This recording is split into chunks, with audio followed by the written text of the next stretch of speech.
Paalala sa mga paalisang bahay, takpan ng ilong at bibig para hindi makalanghap ng alikabok at usok.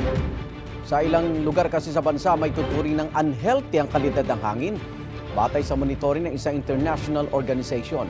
Yan ang unang balita live ni Bam Alegre. Bam! Igan, good morning. Bago tuluyang lumamig ang simoy ng hangin dahil sa amihan, ang tanong ay ligtas ba at malinis itong hangin na lalanghapin? Sa datos ng IQ Air, isang real-time air quality information platform na partner ng ilang ahensya ng United Nations, ganito ang air quality ngayon sa probinsya ng Rizal. 153 US AQI, unhealthy kung maituturing. Meron daw kasing dala ang hangin ng mga superfine inhalable particles.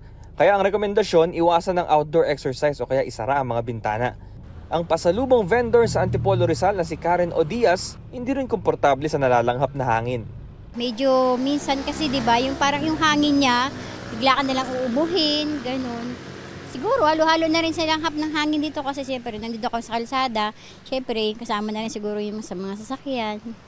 Ayun, kaya medyo talaga sa kakaubo. Ang kasamahan naman niyang si Marie Sanaw, wala naman gaano napapansin. So far, parang like din po siya nung mga nakaraan. Normal pa rin naman po. Ang US AQI, Standard of Measurement at Air Quality Monitoring sa Amerika.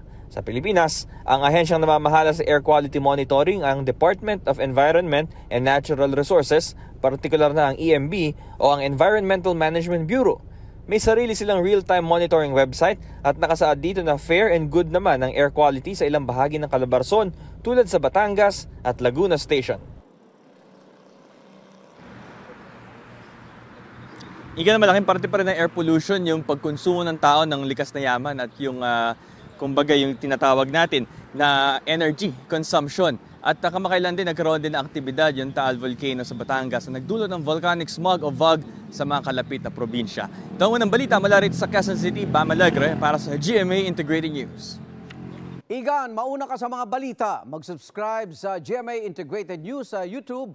Sa mga kapuso abroad, subaybayan nyo kami sa GMA Pinoy TV at sa www.gmanews.tv.